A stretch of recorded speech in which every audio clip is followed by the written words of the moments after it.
In this video, I'm going to walk through the process that I use for 99% of my portrait photography on location. I just want to walk you through the process that I use in Evoto to edit my photos that are on location portraits. Now, with my personal editing style, I also do use Lightroom and Photoshop, but I just want to walk you through Evoto AI and how incredible it is and how fast, simple, and effective you can get banger photos out of it. You don't need to take a ton of time. You don't need to do a lot of deep editing, and you can do everything that you need to do right here in program. So let's go ahead and let's get started. All you need to do is walk step by step down the right-hand side of the program. It's that simple. So what we're going to do is we're going to start in color adjustments here, and we will basically just start working with portions of the photo. And what we'll do is, instead of full image, we don't want to edit the full image. We're going to go local. We're going to go to person. Now, this is Ashley. Ashley's a model friend of mine. This process will work with any portrait session on location. It doesn't have to be a model. I'm just lucky enough and fortunate enough to work with models on the regular, so I figured I would use this photo because Ashley's amazing. But like I said, this will work on any type of location, any type of scenery, any type of subject. So like I said, we're going to select the person here. We'll just click person. There's only one person in this photo, so we don't need to decide which one. And I'm just going to go here. I'm going to turn the shadows up just a little. And by a little, I'm going to go between 75 and 80. And usually on my slider, that's pretty much where I go on all of these, every step, every process. But it is a little goes a long way type program, so make sure that you're watching what you're doing and don't go overboard. With that being said, I also want to turn the exposure up a little bit. Let's go right about there, about a half a stop. But because I did that, I'm also going to compensate that with the contrast. I'm going to turn the contrast up because I don't want her looking like she's standing out too much, but I want to bring some of that light back into her eyes and stuff like that. So this is where we're at right now. This is our straight out of camera, and this is where we're at. So I think that's pretty good as far as lighting on her. So I'm going to go back up here, and I'm going to go background. And this is where I'm going to edit the background a little bit. I'm going to add some contrast. I'm going to go down here and add some vibrance and saturation. Let's go ahead and bring the shadows up a little too. There we go. Now, my personal editing style, I also like to make my greens a little bit more green, and by doing that, I go to the HSL, turn those greens up just a little, and then take the yellows and turn those up just a little too. I just like to do that. It's my style. It doesn't need to be done if you don't like it. We'll go ahead and bring the saturation down a little on those two. There we go. So there we go. We are living in a little bit better of a place with this photo instead of straight out of camera. It's already getting that style, that look you're going for.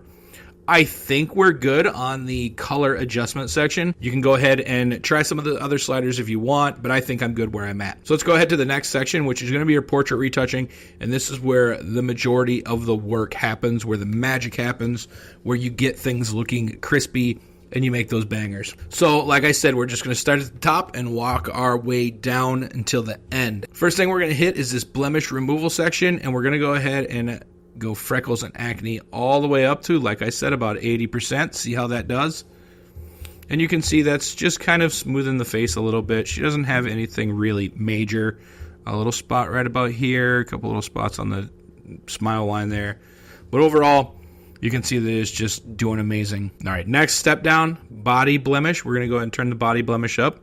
She doesn't have any body blemishes, but I just like to do it because I feel like it smooths everything out just a little. There is a hot spot on her forehead here for face shine. So let's go ahead and turn that face shine up about 60%, 65%. And there we go. No face forehead wrinkles, nothing to worry about there. No eye wrinkles. And if you wonder, if you're looking at your photo and you wonder if you need to do something, bring the slider all the way up, see what it does. If it doesn't do anything major, go back down. If it does, slide that slider up until you feel comfortable that it's doing something. Dark circles, no dark circles. As you can see, it doesn't do anything. And let's try eye bags. So eye bags is basically just getting rid of a little bit of that darkness right about here. So we'll go ahead and leave that on. Let's go down to the next section here, which is going to be your smile lines. Now, I personally like smile lines, so I'm going to leave them the way they are. So let's go to lip wrinkles and flakes. Lip wrinkles and flakes just kind of softens the lips just a little. I feel like they're still working on that because it hasn't changed it too much, but I do like that they've added it. Neck wrinkles, just the way her head is tilted, is giving her neck wrinkles, so let's go ahead and get rid of those. And then double chin. So the double chin feature I use on almost every portrait, and it's not because everybody has a double chin. It's the fact that the way that I use my lighting, it often creates a harsh shadow down on the chin, especially if I'm not using a reflector underneath or another light.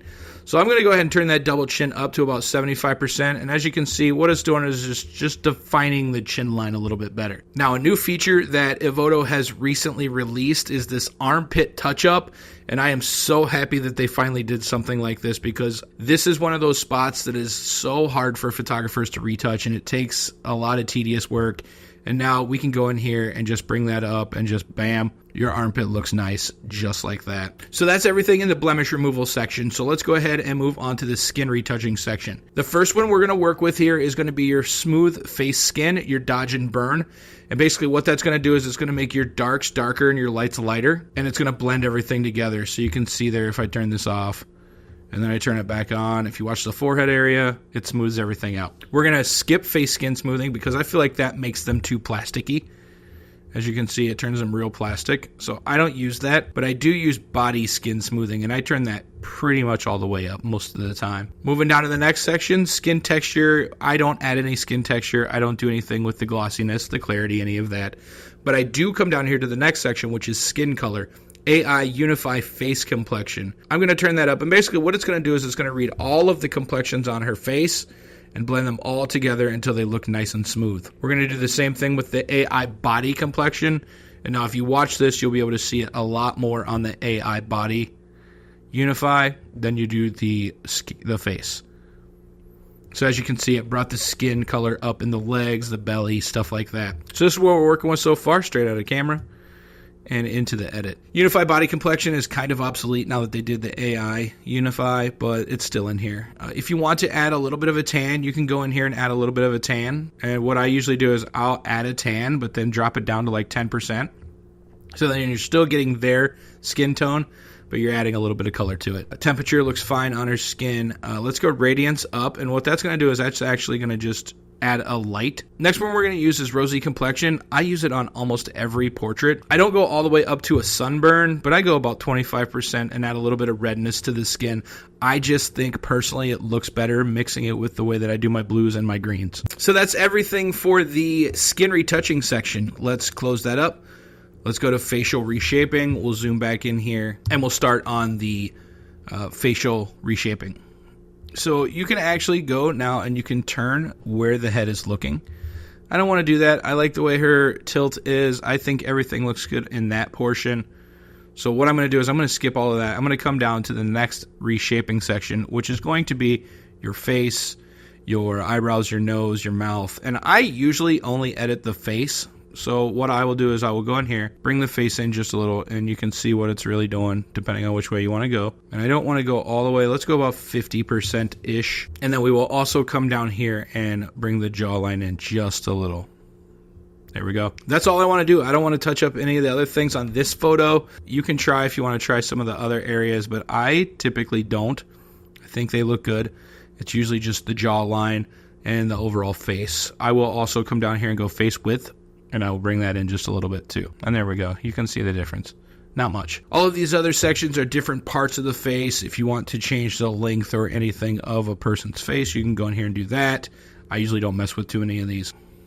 So that's everything in the facial reshape that I do. We can go to facial expression if we want. We can add a little bit of a smile to it. I don't want to unless it's like a very, very minuscule one. So let's go ahead.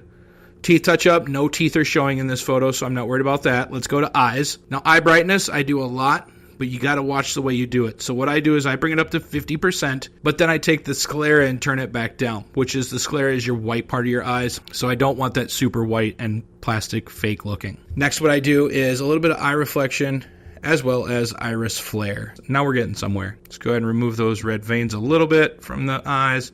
There's not a lot in there. So those are your eyes. That's what I do in the eye section. Let's move down to makeup. Her makeup is on point. I don't really need to touch hardly anything. I do want to go down here and I want to darken her eyebrows just a little bit.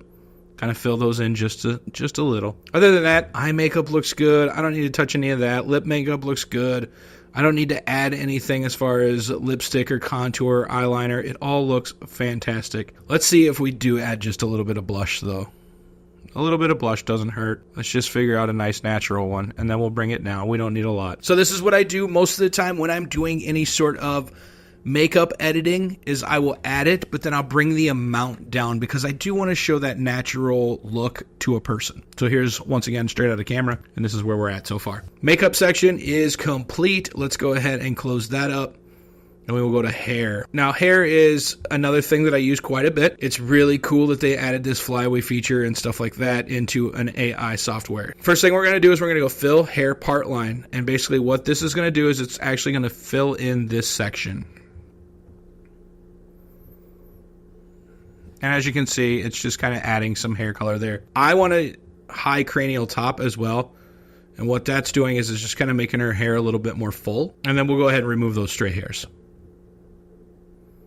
Boom. Now, I love her hair color, but I want to kind of adjust it a little bit. The first way that I'm going to do that is I'm going to go white hair blackening. And what that's going to do is it's going to just kind of darken this area right here where my highlight was. It's reading it as she has white hair. Now, she doesn't, but it's reading it that way. So I want to kind of darken that. The next step is to add hair color. Now, you can go crazy off the wall with this and add all sorts of crazy hair colors. I don't want to do that. I love her hair color. I just want to add a little bit of dimension to it. So I'm going to just go with 1.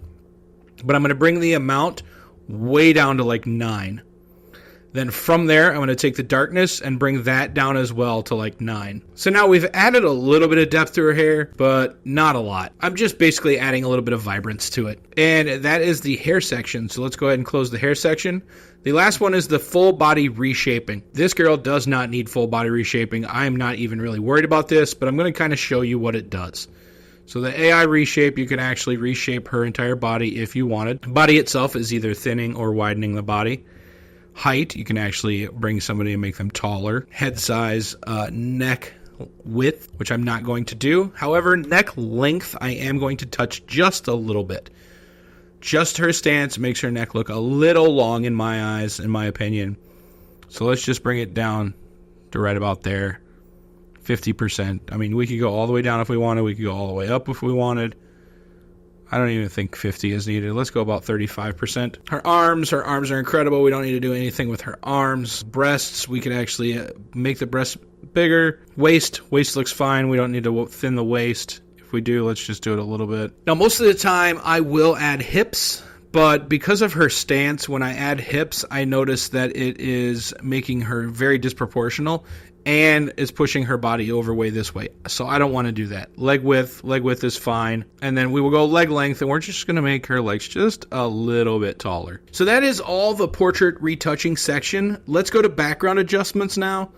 And we're going to go background enhancements up to about 50%. All that's going to do is just kind of brighten your background a little bit, make it a little bit more vibrant, make everything look kind of a little bit more artistic. And that's all we're going to do in here. There's nothing more we can do in this photo from that. So we will go to clothing and accessories touch up now, which because it's now called clothing and accessories, it was not always called that. I feel like they're about to release more to this. As of right now, the recording of this, there is only a de-wrinkle. And we'll go ahead and de-wrinkle this. But as you can see, it got rid of a lot of those deep, dark wrinkles, and I don't like that. So the remove coarse wrinkles, I'm going to bring back down. And that will bring those dark, big wrinkles back, but get rid of the small ones. And that is our final photo right there. That is our banger photo. You can see straight out of camera to the final image, just like that. It's that simple. You can go up then and you can hit export. Go ahead and export your photo and start sharing that. Get it to your clients. Make them buy prints. They're going to want a print of something like this because it's absolutely incredible. And as always, if you are not yet, please consider subscribing so you can stay up to date on tips, tricks, and techniques in portrait editing.